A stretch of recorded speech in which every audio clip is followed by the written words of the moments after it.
Assalamualaikum warahmatullahi wabarakatuh. Ananda semuanya, berjumpa lagi di hari Kamis dengan pengembangan BK dan tentunya dengan materi-materi yang sangat bermanfaat bagi Ananda semuanya.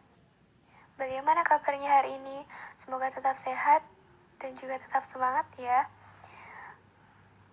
Pada pertemuan hari ini kita akan membahas satu topik, yaitu meningkatkan rasa percaya diri. Tujuannya agar Ananda itu semuanya bisa tahu apakah Ananda itu sudah termasuk orang yang percaya diri atau sebaliknya. Lalu kalau Ananda itu kurang percaya diri, bagaimana solusinya atau tipsnya agar Ananda bisa lebih percaya diri. Masuk ke slide pertama, di sini ada pengertian percaya diri. Menurut Lauser, percaya diri itu bisa dikatakan bahwa percaya pada kemampuan diri sendiri, bertindak mandiri dalam mengambil keputusan, memiliki konsep diri yang positif, dan berani mengungkapkan pendapat. Nah, jadi di sini orang yang mempunyai kepercayaan diri itu mempunyai sikap individu. Dalam hal ini Ananda sendiri yang yakin akan kemampuan yang dimilikinya atau juga mempunyai pandangan yang bersifat positif terhadap dirinya dengan tidak perlu membandingkan dengan orang lain. Kalau Ananda itu sudah mempunyai rasa percaya diri, sudah mampu untuk memahami atau juga yakin dengan kemampuan diri sendiri, tentunya di sini Ananda tidak akan perlu membanding-bandingkan dengan orang lain. Biasanya orang yang tidak percaya diri itu terlihat dari tingkah lakunya yang dimana itu mencerminkan adanya gejala rasa tidak percaya diri. Nah, di sini paling banyak dan juga paling mudah ditemukan di lingkungan sekolah itu yang pertama, tidak berani bertanya dan menyatakan pendapat. Ada juga orang yang pintar yang banyak sekali pertanyaan-pertanyaan terkait dengan mata pelajaran.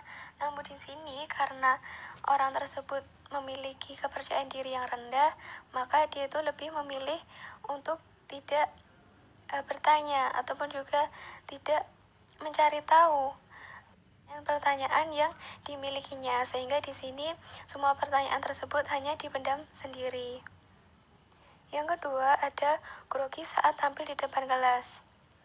Misalnya ada ustadz ataupun juga ustazah yang memberikan perintah untuk maju di depan kelas, mengerjakan sesuatu ataupun juga berkomunikasi di depan kelas gitu.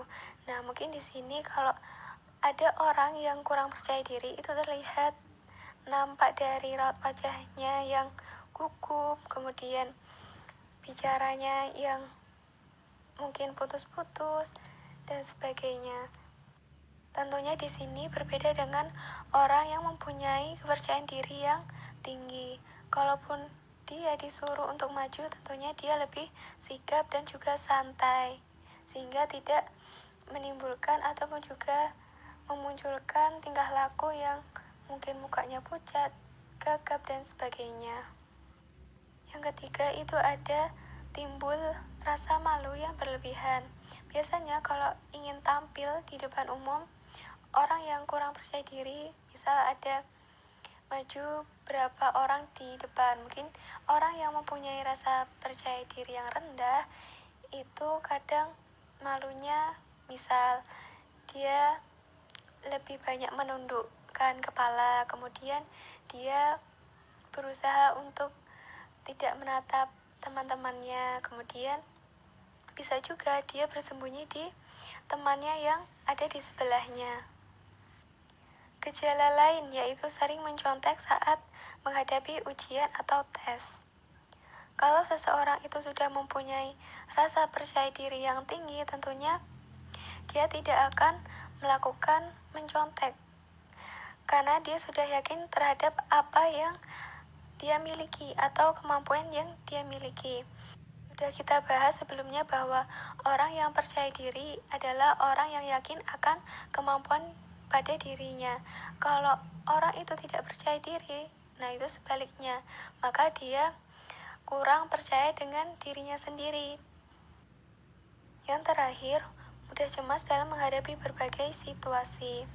Nah, di sini gejala yang tidak percaya diri akibat perubahan situasi, misalnya itu menghadapi lingkungan baru, menghadapi orang-orang yang baru, ataupun juga ketika Ananda itu sedang berada di kerumunan atau Ananda itu di depan podium yang ditonton oleh banyak orang.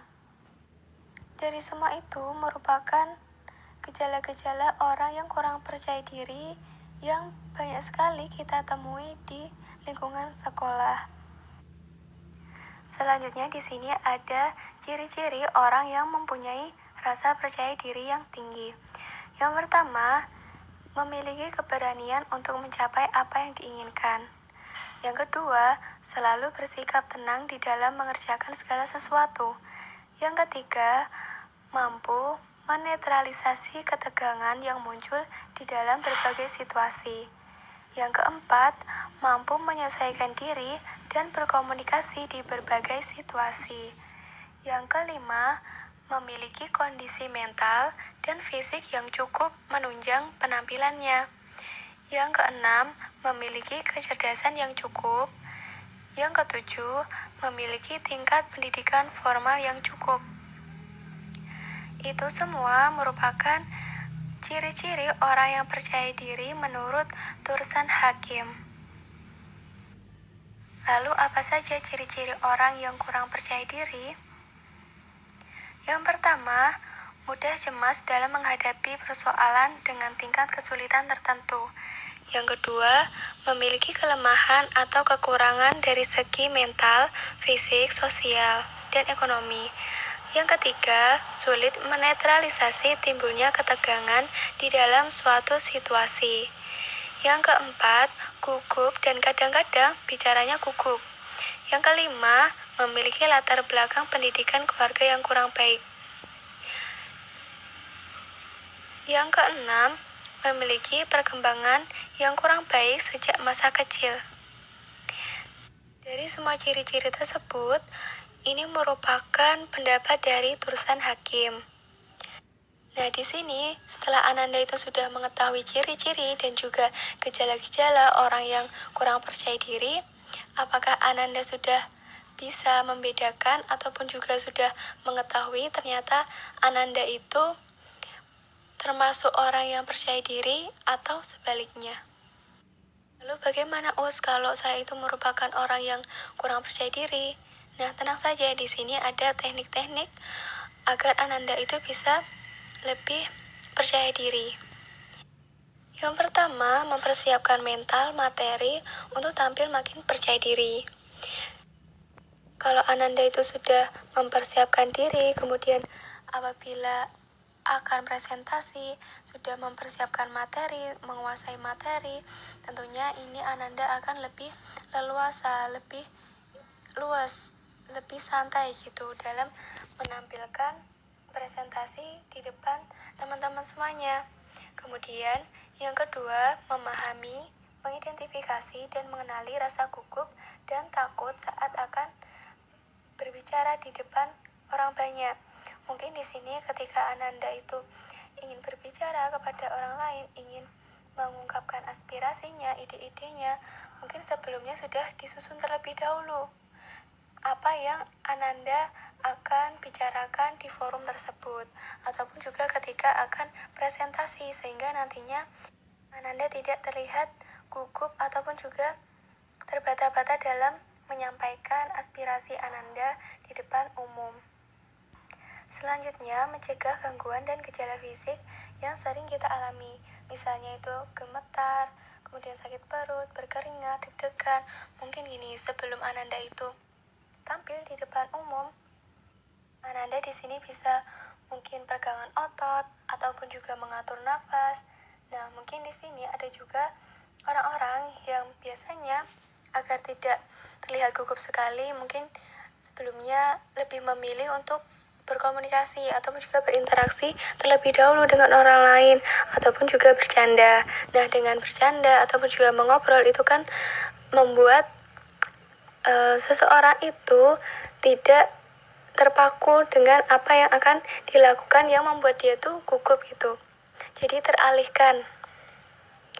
Selanjutnya, mengendalikan rasa gugup dan takut berbicara dengan melihat hal lain yang dapat menambah rasa semangat kita. Di sini mungkin seperti contoh yang sebelumnya, yang mungkin awalnya itu tegang sekali, mungkin Ananda bisa mencairkan suasana dari tegang menjadi lebih rileks seperti memberikan lelucon ataupun juga kehumoran. Selanjutnya, menanamkan tekad kesuksesan yang besar dalam diri Ananda semuanya. Di sini Ananda itu bisa meyakinkan kepada diri Ananda sendiri bahwa dengan kita mempunyai rasa percaya diri, tentunya ini akan memudahkan bagi kita pada masa yang akan datang. Ketika kita sudah dewasa, rasa percaya diri dalam diri tentunya ini akan bermanfaat. Karena apa? Ketika kita sudah beranjak dewasa, kemudian banyak sekali hal-hal yang sekiranya itu baru dan juga kita itu sudah dituntut untuk menghadapinya. Maka di sini percaya diri dalam hal ini sangat dibutuhkan. Apalagi ketika Ananda nantinya akan melamar suatu pekerjaan tertentu, di mana ketika akan melamar suatu pekerjaan tertentu, itu ada syaratnya, mungkin ada wawancara. Kalau Ananda itu bisa melewatinya dengan rasa percaya diri, maka mudah bagi Ananda mencapai kesuksesan. Kalau Ananda itu sebaliknya, maka di sini Anda mungkin di sini lebih banyak memperlihatkan rasa kurang percaya dirinya, mungkin seperti gugup, kemudian pucat, tidak tahu ingin menjawab seperti apa, dan sebagainya. Buat daftar kekuatan dan kelemahan Ananda semuanya. Dengan Ananda itu mengasah dan juga menunjukkan pada dunia terkait dengan bakat yang Ananda miliki, Ananda bisa mendapatkan kepercayaan diri Ananda kembali. Tidak perlu pengakuan dari orang lain, orang-orang terdekat yang menyadari kemampuan Ananda juga bisa membuat Ananda lebih yakin pada diri sendiri. Sedangkan kalau Ananda itu sudah menemukan kelemahan diri, jangan berhenti sampai di situ saja atau hanya meratapinya. Justru Ananda itu harus berjuang untuk mengasah diri supaya kelemahan itu tidak lantas menjadi batu sandung di kemudian hari. Terakhir ada berpikir positif. Sebenarnya berpikir positif itu merupakan hal yang penting bagi kehidupan sehari-hari. Pikiran yang baik dan juga positif ini akan membawa Ananda semuanya pada tingkat kepercayaan diri yang maksimal. Jauhilah pikiran-pikiran negatif atau kecemasan soal komentar orang lain. Usahakan Ananda itu berada di dalam lingkungan orang-orang yang positif dan saling mendukung. Apalagi jika Ananda itu mempunyai sugesti yang buruk terkait suatu hal yang akan Ananda lakukan. Tentunya di sini juga tidak baik untuk kedepannya. Bahkan juga hal ini akan membuat Ananda itu lebih cemas atau khawatir pada suatu hal yang sekiranya itu belum terjadi. Bisa jadi juga karena sugesti yang negatif atau buruk tersebut membuat ataupun juga menurunkan rasa kepercayaan diri yang Ananda bangun sebelumnya. Tentunya kan Ananda tidak ingin hal itu terjadi, maka Ananda sebisa mungkin jangan mempunyai ataupun juga membangun sugesti-sugesti yang negatif. Selesai sudah materinya, semoga bermanfaat bagi Ananda semuanya. Akhiri, wabillahi taufiq walhidayah. Wassalamualaikum warahmatullahi wabarakatuh.